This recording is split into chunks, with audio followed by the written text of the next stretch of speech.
Hey guys, welcome back to Magic TV. My name's Craig. It is 9 o'clock on a Thursday, which means it's time for a Magic Stuff. And today I'm back with another of the 3 best trick series, and this is 3 tricks with a Mem Deck that you've never seen before. These are 3 of my favourite Mem Deck routines. Anybody who has watched this channel knows that I love the Mem Deck. I love Mem Deck. I use Mnemonica. Whether you use Mnemonica, you use Redford, you use Shadow, you use Aronson, it doesn't matter.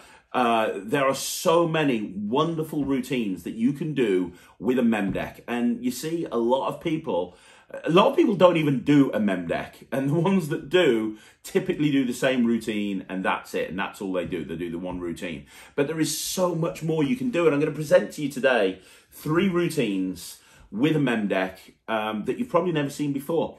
Now, if you don't know what a Mem Deck is, very, very briefly, a Mem Deck is a memorized deck. So in other words, it's a deck in a particular order, then you know the order. Now, in order for a Mem Deck to be effective, you have to have instant recall. So in other words, I use Mnemonica, which is Tamaritz's stack.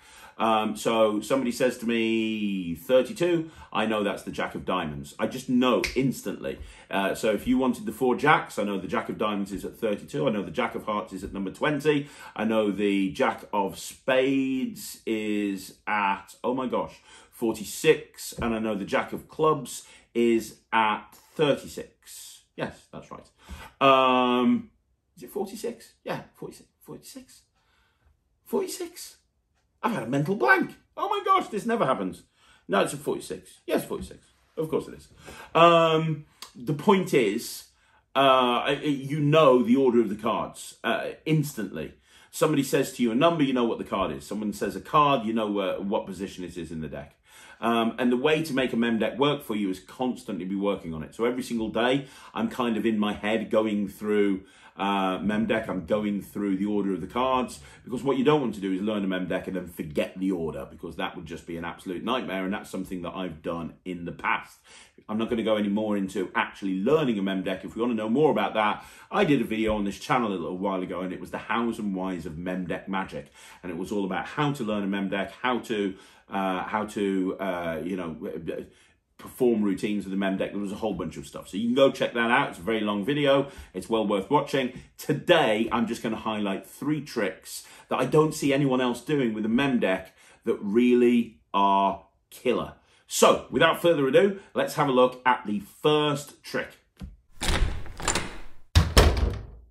So the first trick that I'm going to be talking about is a great opener to Mem Deck magic. This is, if you're using a Mem Deck, this is a great way to get into it. This is a great opening routine. And what this does, which I think is very important with a Mem Deck, especially if you're using it commercially in a situation where you're going from group to group to group, is it keeps the deck in exactly the same order. You see a lot of Mem Deck tricks and it breaks the stack, it destroys the stack, which is fine. There are some routines that breaking the stack is worthwhile. There are few and far between that are like that, but there are some that's worth breaking the stack. I don't really do any routines that breaks the stack because I like to keep my deck in exactly the same order so that I can go to the next table and be able to do it again, if that makes sense. So this keeps the deck in the same order. It's by Ortiz. It's a great routine by Ortiz, and I find it's a really great way to empower the spectator. I'm not going to talk any more about it. I'm going to perform it for you first of all, just so you can see what the routine's like, and then we'll talk about why it's so good. Look, I've got a deck of cards. Yeah. 52 playing cards there. They're all there. They're all different. Okay? Yeah. Now, Luke, I think that the best type of magic is when the spectator does the magic and not the magician. So that's what's going to happen here, Luke. You are going to do the magic. I'm going to empower you to do your own magic trick. It's going to be very, very cool. Now, there's 52 cards in the deck. There are no jokers in this deck. So what I would like you to do, my friend, is just name any card in this deck. 4 of spades. Do you want to change your mind? No. I don't want you saying later on I made you pick the 4 of spades. If you want the 4 of spades, that's fine, but it's your choice. Yeah. I'm going to cut to a card at random. I'm going to cut to that card right there. Okay. The Jack of Clubs. It is not the 4 of spades. No, it's not. You are going to put that card anywhere into the middle of the deck and leave it sticking out, and you're going to put it in face up. Okay. I want to put it in there. it. Are you sure? No, we're going to leave it sticking out, you see, like that. Okay. And you're sure you want it there. You can change your mind if you want it. You can take it out and put it in somewhere else. I'm cool with that. Yeah, it's good there. Are you cool with that? You happy? Yeah. Jack, look at this. Look, he could have put it anywhere, right? He could have literally, you could have shoved it one card higher, one card lower, but you put it right there, yeah? Yeah. You put it next to the 3 of clubs. Right. And you also put it next to a card here, this card right there. What was the card you named? The 4 of spades. Weird, really, isn't it? And it's so weird that you got that. Like I said, you're the one, you need to do the next Magic Lives because you nailed that. So that's the routine, and a few things that I want to point out to you. Number one, you can see why it makes a great opener. It's very quick. It only takes like a minute to perform, a minute and a half, but it really empowers the spectator. They have a free choice of any card. You give them another card, they put it into the deck anywhere they want to, and you show that they've got it right next to the card that they've named. I mean, that is killer. If you actually think about that as an effect, it's killer. It really is. And you can present this in so many different ways. You can just do it as a straight up card trick. You can present it as a gambling demonstration. You can present it as a kind of a mystical, empowering the spectator type thing. There's so many different ways that you can go with this. But it's really, really strong. Like, I can't tell you how strong it is. And as I say, a few plus points. Number one, it keeps the deck in exactly the same order, which for sure is very, very important. So it's an instant reset, so you can go from this and transition into any other Mem Deck trick that you want to. It's also not very hard to do. All you have to do is, because some Mem Deck routines can be quite difficult, they can be quite tricky, there's a lot that you need to kind of learn, there's a lot you need to do, there's a lot of moves involved in it. Not with this. There's one move that you have to do, and it's a standard card move that a lot of people do, but there's one move that you need to do, and outside of that, you just need to estimate a card, and it doesn't even have to be anywhere near exact.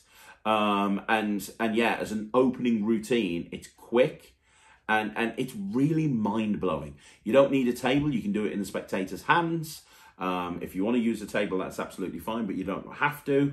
Yeah, and I always open up a series of Mem Deck tricks by starting with this routine.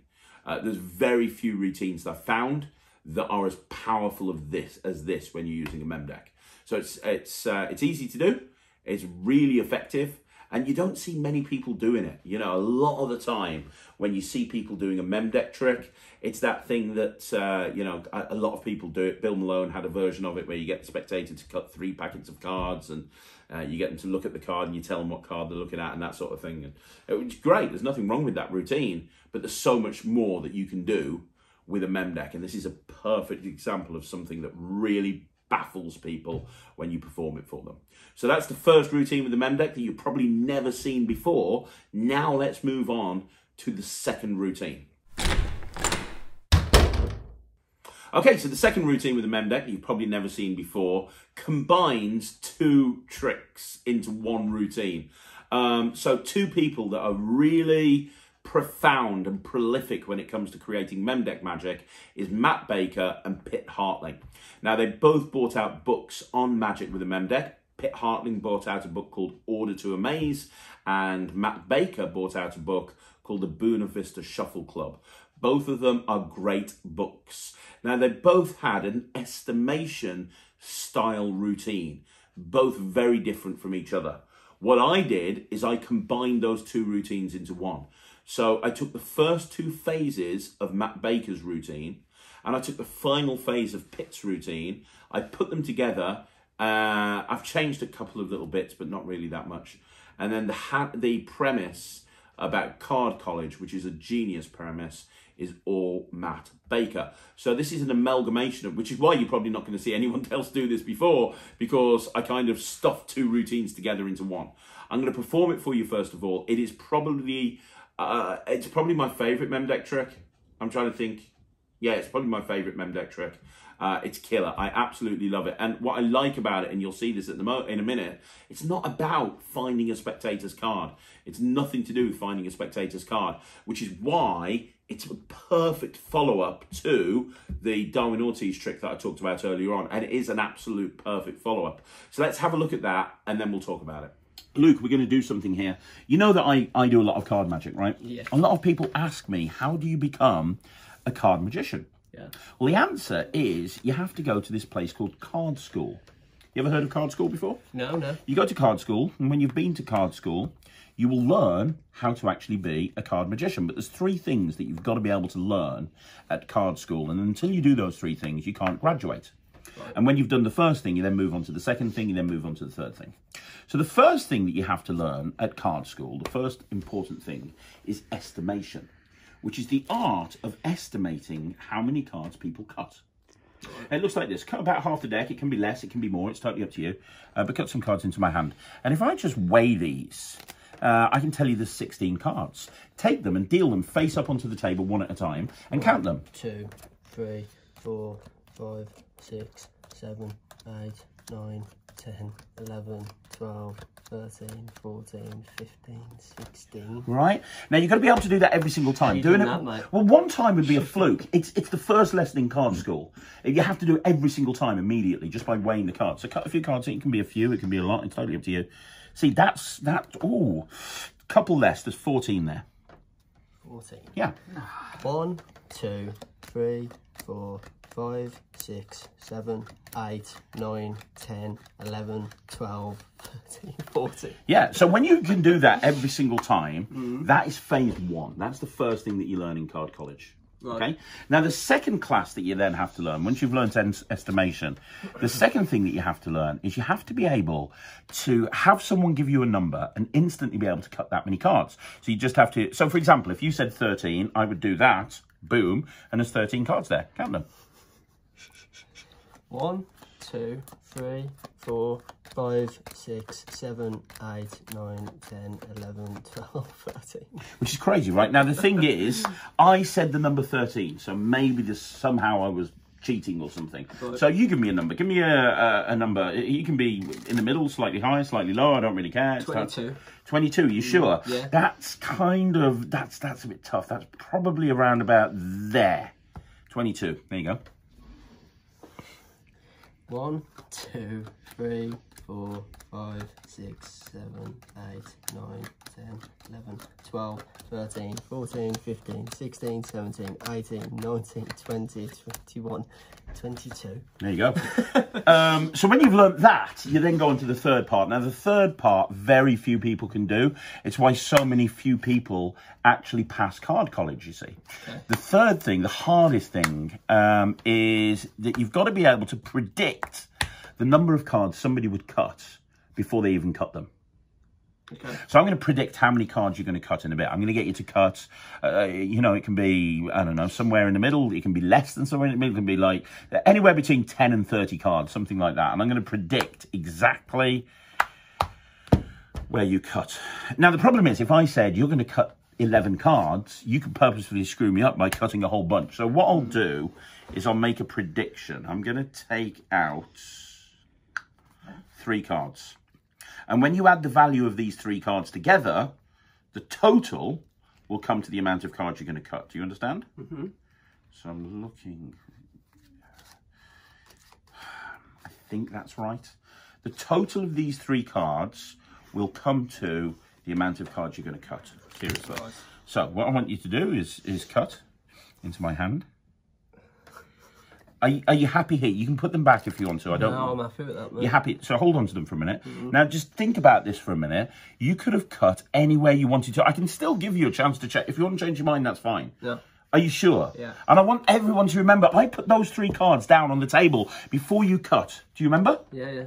Deal them one at a time. Let's just move those slightly. There you go. 1, 2, 3, 4, 5, 6, 7, 8, 9, 10, 11, 12, 13, 14, 15, 16, 17, 18, 19, 20, 21. 21.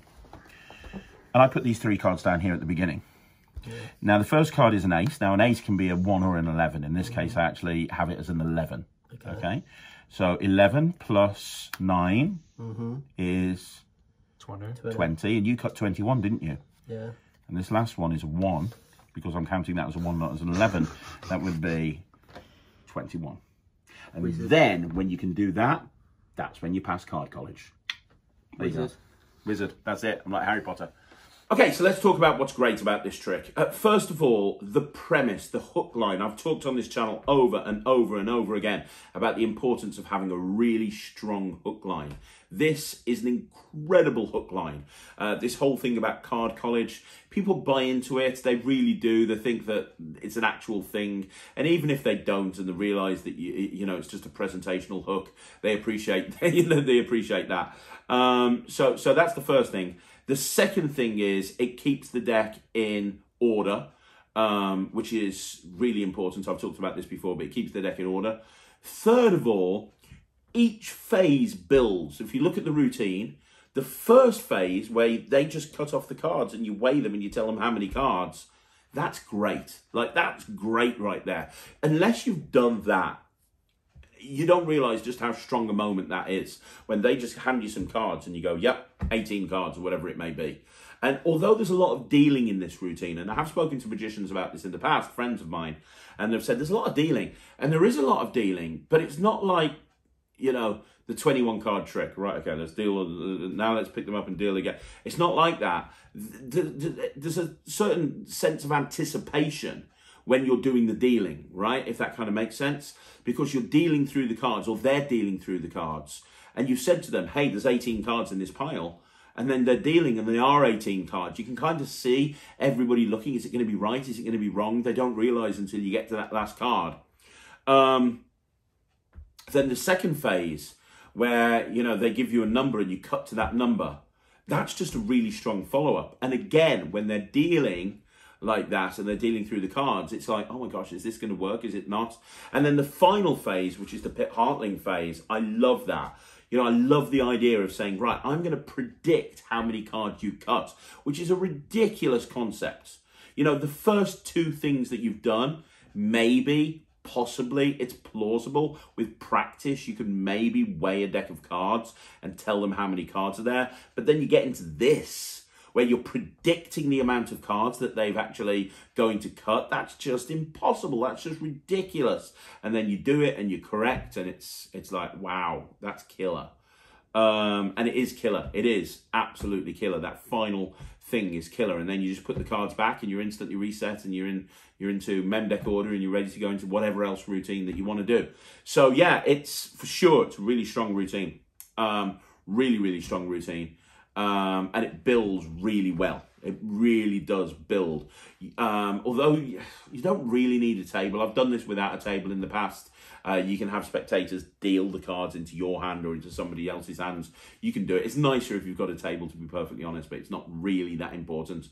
I also, and I mentioned this before I showed you the performance, but I love the fact that this isn't a card trick or a coin trick. It's not a pick a card trick. It's not, hey, pick a card, I'm going to find a card. It's a totally different thing. It doesn't even feel like a card trick. It feels like a demonstration of skill, if that kind of makes sense. And also, it's a great transition routine. So you've just done something like the Darwin Ortiz revelation, where you found their card, and then you go, well, you're probably wondering how I did that. Well, let me explain. I went to card college. Have you heard of card college? And now, once you've done this routine, you can then go into something else where, you know, you're kind of doing something else at that point. So the routine builds really nicely, and it's just really good. Honestly, until you actually go out and perform this in the real world, you'll never realize how good the reactions are to this. So yeah, there's nothing to not love about this routine, and the Hartling phase fits so well on the first two phases by Matt Baker. So that's the second trick with the Mem Deck that you've probably never seen before. Let's have a look at the third phase. And by phase, I mean the third routine.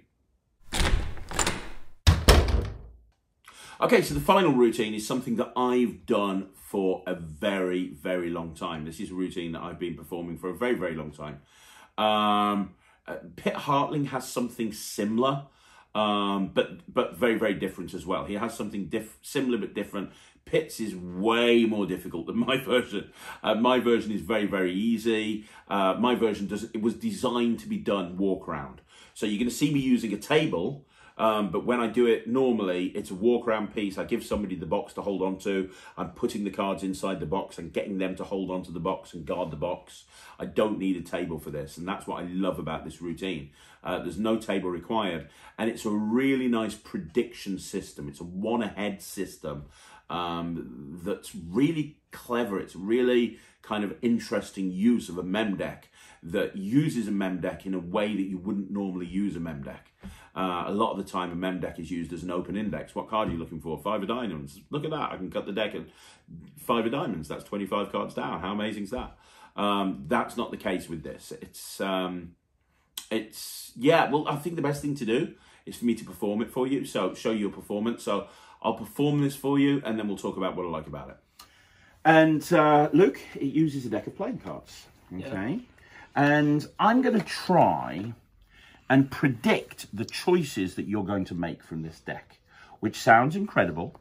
It sounds impossible, but that's what I'm going to do. The choices that you make, I am going to try and predict each and every choice. Okay. And we're going to do this 3 times, because one time it might be considered a fluke.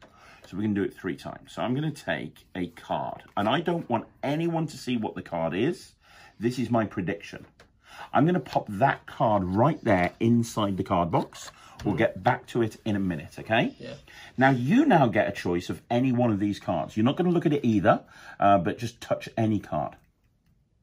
That one right there. Are you sure? Yeah. I'm going to put that one in the box on top of my prediction. So I want you to remember, my prediction was put in the box before you decided on which card that you were going to put in the box. Is that fair? Mm-hmm. I'm going to take another card now. I'm going to take a second card. Yeah, I'm going to go for this one. So I'm going to take this card now. I'm going to put that on top of those. Okay? And now you get to touch one. Are you sure you want that one? You can touch. Yeah, you sure? Yeah. And I'm going to put that one on top of the one that I've just put in the box. So we've got 4 cards in there now. And both times I put a card in before you put a card in. Yeah. I'm going to do this one more time. I'm going to take one more card. I'm going to go with that one. I'm going to go with that card right there. Okay. Which one do you want? Are you sure? Yeah. You want to change your mind? No. Positive? Mm-hmm. Is that fair? Yeah. Now, I want you to think about this, buddy. And I really, really, really, really important to me that you think about this right now. Because every single time, I put a card in before you put a card in, didn't I? And it was, you could have touched any card. I didn't make you touch one card over another. You could have touched any card you wanted to, right? Mm-hmm. We've got 6 cards in here. I'm going to take them out and we're going to see how we did. Look, first of all, I put a 4 of clubs. Mm-hmm. And you put a 4 of spades. Mm-hmm. Then I put a 2 of clubs. And you put a 2 of spades. What? And then finally, I put a jack of clubs. And you put the jack of spades. That, to me, is just ridiculous. So there you go. No idea. No idea. No clue. Okay, so that's the performance. Now, I shot the performance a couple of days ago, and I've just noticed before I filmed this part of this video, I just had a look back at the performance, and I realised that at the end of the routine, there was a small mistake. It wasn't an issue, and obviously the spectator didn't pick up on it, but there's normally a pseudo dupe put in play. So when you're dealing through and you're showing that you've matched the 3 cards, you've created a pseudo dupe on the face of the deck, and that wasn't there for some crazy reason. So for anybody who's watching this and going, well, that's quite discrepant because of this. Yes, but that's normally not the case. Normally, you create a pseudo dupe, and then you take the cards and flip them over, and everything's copacetic. So, right, that's the routine. So first of all, again, it's not a pick a card trick, right? So it's not a pick a card trick. It has a mentalism flair to it, but it's more mental magic. But for sure, you can actually present this as mentalism if you're a mentalist. That wouldn't be a problem at all. But it's kind of got more of a mentalism or a mental magic style feel to it, because you're making predictions, and every time you're making a prediction, they're then picking a card to put on top.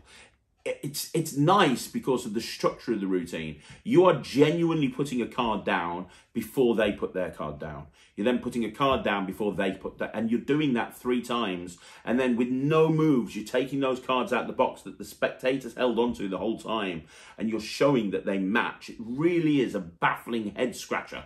Really good. So that's the first thing to point out. The second thing to point out is it's not actually that difficult to do. It's actually very easy to do. There's not really any moves per se. As long as you've memorized your deck of cards, it's quite counterintuitive. It is a very easy thing to do. And the box makes the one move really easy. Also, the box means that the trick can be done completely in the spectator's hands. You don't need a table. You don't need anything like that. The trick can be completely done in the spectator's hands. You know, you've got the impossibility factor. So I kind of like to call it the impossibility factor, because you're doing this 3 times and you're telling them ahead of time what you're going to do. It becomes more and more impossible with each time that you do it. To the end, it's just like, what? I didn't see that coming at all. That's just ridiculous. That's just a crazy, impossible thing to have happen. So, yeah. And you know what? Those 3 routines, I have absolutely done those as a set in the past. So I've opened with the Darwin Ortiz thing, then I've gone into Card College, and then I've finished off with this. Because at the end of Card College, you've got the fact that you've predicted how many cards they've cut. So it makes a very easy transition, because you can go, well, you know, you're probably wondering, how was I able to predict how many cards you cut? Well, because I've been to Card College, I can actually predict what cards you're going to pick. I know that sounds ridiculous, but I'm going to prove that to you right now. And then you proceed to prove it to them, right? You proceed to prove it them with this routine.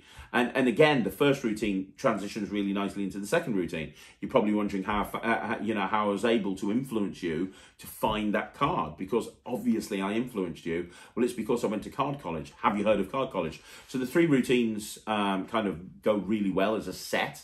It's like a 10 or a 12-minute card set. The one negative with this routine is there's about 6 cards that are out of sequence.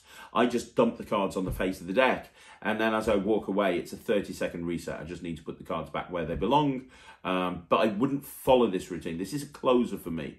I wouldn't follow this with another Mem Deck trick, because I don't want to be in a situation where I'm openly putting cards back into positions at certain points in the deck, because I think it'd telegraph the method a little bit. So I use this as a closer, and then I reset as I go to the next table.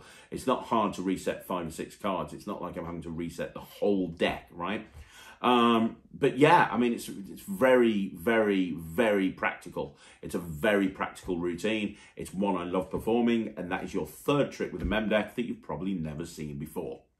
So there you go, guys. That is another magic stuff in the bag. 3 tricks with a Mem Deck that you've never seen before. Now, what I want to do is ask you, did you enjoy this video?